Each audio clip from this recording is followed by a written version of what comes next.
बात करेंगे सोनबरसा विधानसभा की। सोनबरसा विधानसभा के भी समीकरण बड़े दिलचस्प हैं और सोनबरसा विधानसभा जो सहरसा जिले में आता है और मधेपुरा लोकसभा के तहत सोनबरसा विधानसभा की सीट आती है और यहां चर्चित चेहरे चुनाव लड़ते रहे हैं और यहां के समीकरण भी दिलचस्प हैं। हमारे साथ हमारे वरिष्ठ सहयोगी राकेश रंजन जी हैं। राकेश जी, सोनबरसा को लेकर इस बार क्या कुछ आकलन है, क्या समीकरण है और क्या इतिहास रहा है वहां का? देखिए, जब आप सोनबरसा के इतिहास की बात कीजिएगा तो जैसा आपने बताया कि यह मधेपुरा लोकसभा का हिस्सा है और सहरसा जिले में आता है। 1952 में जब यहाँ चुनाव हुआ था तो उस वक्त अगर आप देखें तो सवार बाजार सह सोनबरसा विधानसभा क्षेत्र के नाम से यहाँ चुनाव हुआ था और तब दो विधायक यहाँ से चुने गए थे, जगेश्वर हाजरा और उपेंद्र नारायण सिंह। 1957 में भी जो है दो ही विधायक चुने गए, जगेश्वर हाजरा और उपेंद्र नारायण सिंह। 1967 में ये सीट आरक्षित कर दी गई, एससी आरक्षित, अनुसूचित जाति आरक्षित, और 3 चुनाव तक ये एससी आरक्षित सीट रही, 1967, 69 और 72 में। लेकिन फिर 1977 से लेकर 2005 तक जो चुनाव हुए हैं उस दौरान सोनबरसा एक सामान्य सीट रही और फिर 2008-9 परिसीमन के बाद ये 2010 में जो चुनाव हुआ तब ये फिर से एससी आरक्षित, अनुसूचित जाति आरक्षित सीट बन गई। लेकिन जब ये एससी आरक्षित, अनुसूचित जाति आरक्षित सीट बनी है तब से इस सीट पर जेडीयू का कब्जा रहा है, उसका दबदबा रहा है और एक किला जो है वो जेडीयू के लिए बन गया है। और यहां से जो अभी विधायक हैं वो बिहार सरकार के मंत्री रत्नेश सदा हैं, मद्य निषेध और निबंधन मंत्री, उन पर जिम्मेदारियां भी आपको ज्यादा है। लेकिन जब आप पूरे सोनबरसा में जो अब तक चुनाव हुए हैं, 17 चुनाव हुए हैं जिसमें 19 विधायक जो है वो बने हैं, तो ये जो आप देखते हैं सोनबरसा को, तो यहां पर आपको एक चीज दिखता है कि यहां पर समाजवादी सोच प्रिवेल करती है। हालांकि सबसे ज्यादा बार जीत जो है वो कांग्रेस को मिली है, 6 बार। लेकिन आप बाकी जो देखते हैं कि जो 19 विधायक हुए उसमें 6 बार तो कांग्रेस से विधायक हुए, लेकिन बाकी टाइम जो है वो आपको समाजवादी सोच के लोग ही चुनाव जीतते रहे। और समझिए कि बीजेपी को यहां तक अब जो है अब तक एक बार भी सफलता नहीं मिली है। अब सवाल उठता है कि इस बार क्या होगा। रत्नेश सदा जीत की हैट्रिक लगा चुके हैं, जीत का चौका लगाने की तैयारी कर रहे हैं, तो ऐसे में महागठबंधन क्या करेगा। और यह भी चीज देखनी होगी कि जो अगर आप पिछले चुनावों को गौर करें तो कांग्रेस ने 2010 से 2 बार प्रत्याशी उतारे और एक बार तो जब महागठबंधन में थे तो जेडीयू ही लड़ी थी। तो क्या अब इस बार कांग्रेस का ही प्रत्याशी होगा या आरजेडी यहां से चुनाव लड़ेगा या वीआईपी चुनाव लड़ सकती है? ये बहुतेरे सवाल हैं। और एक और बात है, जब सोनबरसा सीट की बात कीजिए तो यहां पर जब आंकड़े मैं देख रहा था तो पिछले 3 चुनाव से लगातार सरिता देवी यहां पर फाइट करते हुए दिख रही हैं। एलजेपी से चुनाव लड़ती थी, अब एलजीपीआर का हिस्सा है, प्रदेश उपाध्यक्ष हैं। तो यहां पर जेडीयू और एलजेपीआर में एक समझौते की भी उम्मीद है। अगर समझौता नहीं होता तो महागठबंधन के लिए एक अवसर बन सकता है। वैसे यहां जो 17 चुनाव हुए हैं जिसमें 19 विधायक बने हैं तो सबसे ज्यादा विधायक कांग्रेस से बने हैं, 6, लेकिन आखिरी 1980 में ही बने थे। जेडीयू 3 बार यहां जीती है, जनता दल 2 बार, आरजेडी, लोकदल, जनता पार्टी, एसएसपी, सोशलिस्ट पार्टी और स्वतंत्र पार्टी एक बार इस सीट को निकालने में कामयाब रही है। तो निर्दलीय भी 2 बार यहां से चुनाव जीतने में सफल रहे हैं। किशोर कुमार जो हैं वो यहां से 2 बार 2005 के फरवरी और अक्टूबर में चुनाव जीते थे।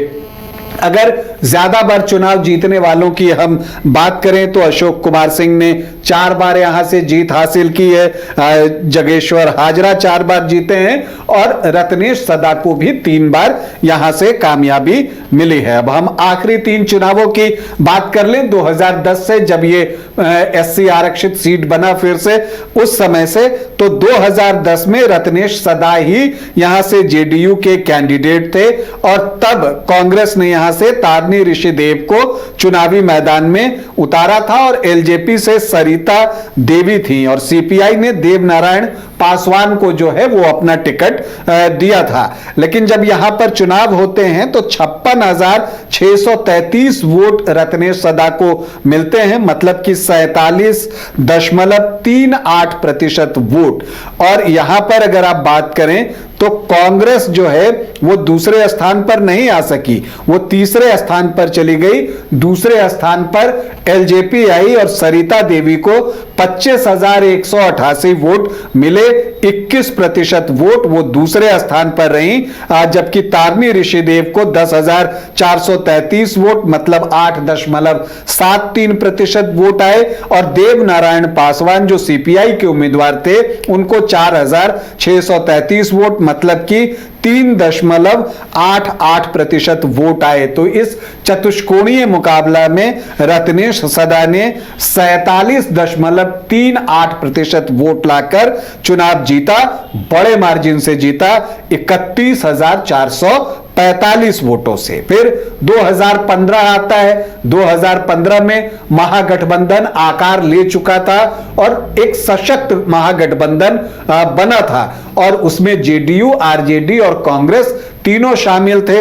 इसका फायदा भी रत्नेश सदा को मिला, चूंकि सिटिंग सीट जेडीयू की थी तो ये लड़ने के लिए ये सीट जेडीयू को ही दी गई और यहां पर एनडीए से एलजेपी की सरिता देवी जो है वो चुनावी मैदान में उतरती हैं। पप्पू यादव की पार्टी जैप लोकतांत्रिक से मनोज पासवान जो है वो चुनावी मैदान में थे।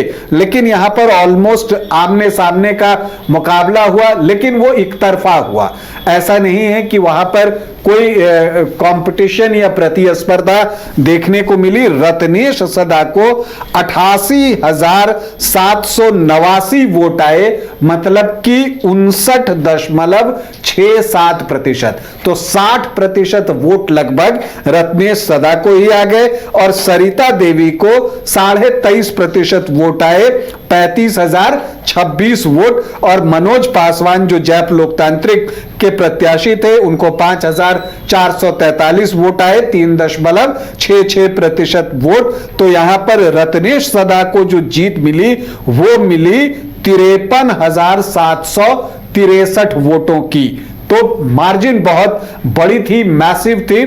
अब फिर 2020 आता है, तब तक परिस्थितियां वापस लौट चुकी थी पहले वाली स्थिति में। तो जेडीयू एनडीए फोल्डर में था। तो हुआ क्या कि यहां से रत्नेश सदा को ही जेडीयू ने फिर से तीसरी बार उतारा कि वो अपनी जीत की हैट्रिक लगा लें, कामयाब भी हुए। कांग्रेस ने एक बार फिर से तारनी ऋषिदेव को ही चुनावी मैदान में उतारा। एलजेपी सरिता देवी को यहां पर चुनाव लड़ने के लिए कहती है। तो यहां पर एक निर्दलीय प्रत्याशी राजेश राम भी थे।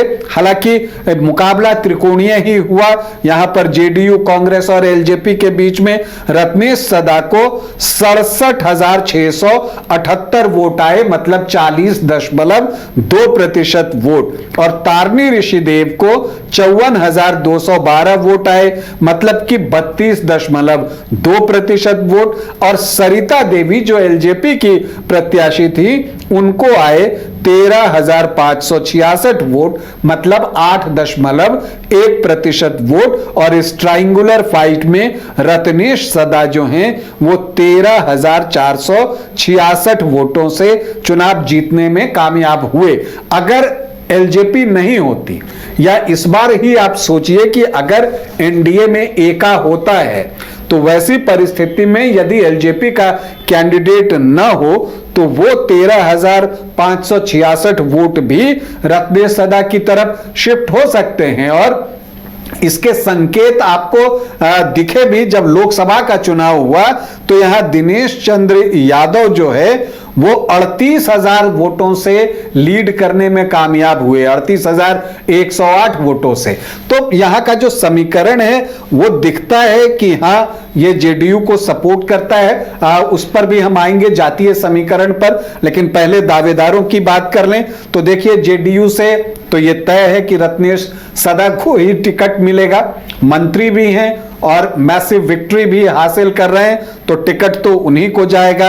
अब कांग्रेस यहां से चुनाव लड़ती है या आरजेडी लड़ेगा, यह देखना जो है दिलचस्प होगा। हालांकि अगर कांग्रेस की बात की जाए तो फिर से तारिणी ऋषिदेव ही दिखते हैं। अभी तारिणी को जो है सहरसा जिला का कांग्रेस का कार्यकारी अध्यक्ष भी बनाया गया है, तो इसका मतलब है कि वहां इन्वेस्ट कर रही है पार्टी, तो वो फिर से उम्मीदवार हो सकते हैं। लेकिन यहां से आरजेडी से भी जो है कुछ प्रत्याशी हैं जो ताल ठोक रहे हैं और दावा कर रहे हैं कि वो भी दावेदार हैं। वीरेंद्र शेखर हैं प्रदेश सचिव आरजेडी के, वीरेंद्र शेखर पासवान, उनकी भी कोशिश है कि उनको यहां से चुनाव लड़ने का अवसर जो है वो पार्टी दे। लेकिन देखना है कि महागठबंधन में इस सीट पर कौन चुनाव जो है लड़ता है, कौन सी पार्टी लड़ती है। और यहां पर एलजेपीआर के सरिता पासवान के दावे को भी नकारा नहीं जा सकता। क्या बहुत मैच्योरिटी के साथ एनडीए जो है सीट शेयरिंग कर लेगा या यहां पर पेंच फंस सकता है? और अगर मान लीजिए ये सीट जेडीयू को जाती है तो फिर सरिता पासवान क्या कुछ करती हैं, इस पर भी बहुत कुछ निर्भर करेगा। अब हम सोनबरसा के जातीय समीकरण को समझने की कोशिश करते हैं।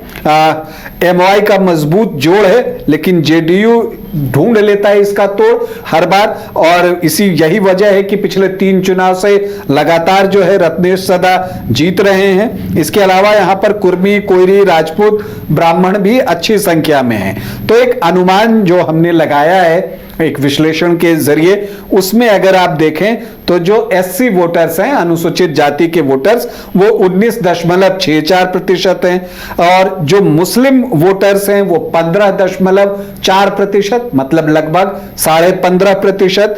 यादव यहां पर बहुत अच्छी संख्या में हैं, 18 से 19%। तो जो एमवाई का चंक बनता है वो 35-36% के आसपास का बनता है। दूसरी तरफ अगर आप देखें तो सामान्य जाति के जो वोटर्स हैं वो 13 से 15% सोनबरसा में हैं, राजपूत 7 से 9%, ब्राह्मण 6 से 6.5% है यहां पर। और इसके अलावा कुर्मी, कोयरी, धानुक को अगर आप एक चंक में लेकर आते हैं जो कि नीतीश कुमार को वोट करते हैं परंपरागत रूप से, तो वो 12 से 13% है। और वैश्य वर्ग से भी 9 से 10% वोट है, तो यहां भी वही 36-37% का आंकड़ा बनता है। तो उधर 35-36, इधर 36-37, मल्ला 3-4% है। अब मुकेश सैनी वोट ट्रांसफर करवा पाते हैं कि नहीं, इस पर बहुत कुछ निर्भर करेगा। लेकिन सोनबरसा में, चूंकि सोनबरसा कोसी के इलाके में है, और एक चीज आप देखेंगे कि कोसी के इलाके में जब हम यादव नेताओं की बात करते हैं तो जेडीयू के पास बड़े नाम हैं। चाहे आप या नरेंद्र नारायण यादव की बात कर लीजिए, विजेंद्र यादव ऊर्जा मंत्री की बात कर लीजिए, और जो मधेपुरा से सांसद हैं दिनेश चंद्र यादव, उनकी बात कर लीजिए, तो उनके पास यादव नेता बड़े हैं। और ये देखने को मिला है कि यहां यादव वोट जो है वो जेडीयू की तरफ भी जाता है, एक अमाउंट उसको भी मिलता है। और यही वजह है कि ये समीकरण जो है, अगर आप देखें कि एमवाई का मजबूत जोड़ जो है वो काम नहीं आ पा रहा है बहुत अच्छे से, क्यों उसका तोड़ मिल रहा है जेडीयू को, तो इसकी एक वजह ये भी है कि इस इलाके में जेडीयू के पास जो है कद्दावर यादव नेता हैं। प्लस अगर आप देखें सोनबरसा में तो प्रत्याशी के तौर पर जो जेडीयू के प्रत्याशी हैं वो बड़े कद के प्रत्याशी हैं। रत्नेश सदा मंत्री हैं, उनका कद इतना बड़ा है, तो वो यहां पर जो है इसका फायदा भी यहां पर जेडीयू को मिलता है। और इन सब के अलावा आप देखिए कि जो एससी वोटर्स हैं, अनुसूचित जाति के वोटर्स हैं, वो कितनी संख्या में जो है वो जाते हैं आपको अन्य पार्टियों के पास, या उनका जो वोटों का बंटवारा होता है वो किस तरह से होता है। जो एससी वोटर्स हैं और जो अति पिछड़ी जातियां हैं उनके वोटों का बड़ा हिस्सा जिस पार्टी को भी मिल जाएगा उसका काम बन जाएगा, ये ध्यान रखते हुए कि वो अपने परंपरागत वोटों को इंटैक्ट रखे। तो सोनबरसा में एक दिलचस्प मुकाबला होने की उम्मीद है। बिल्कुल, और जदयू के समीकरण भी यहाँ जो सामाजिक समीकरण है वो काफी मजबूत नजर आते हैं, और तीसरा जो भी होगा उसकी भूमिका भी महत्वपूर्ण हो जाती है। जी हाँ, बिल्कुल, जो तीसरा होता है वो महत्वपूर्ण हो जाता है। अगर एलजेपी यहां से प्रत्याशी देता है तो वैसी परिस्थिति में जेडीयू को नुकसान होगा। इसलिए आपने पिछली बार देखा कि रत्नेश सदा को 40% ही वोट आए, जबकि 2010 में 47.38% थे। तो ये जो 8% वोट कम हुआ वो कहां से हुआ? वो एलजेपी को देखिए एग्जैक्ट 8% वोट आया है।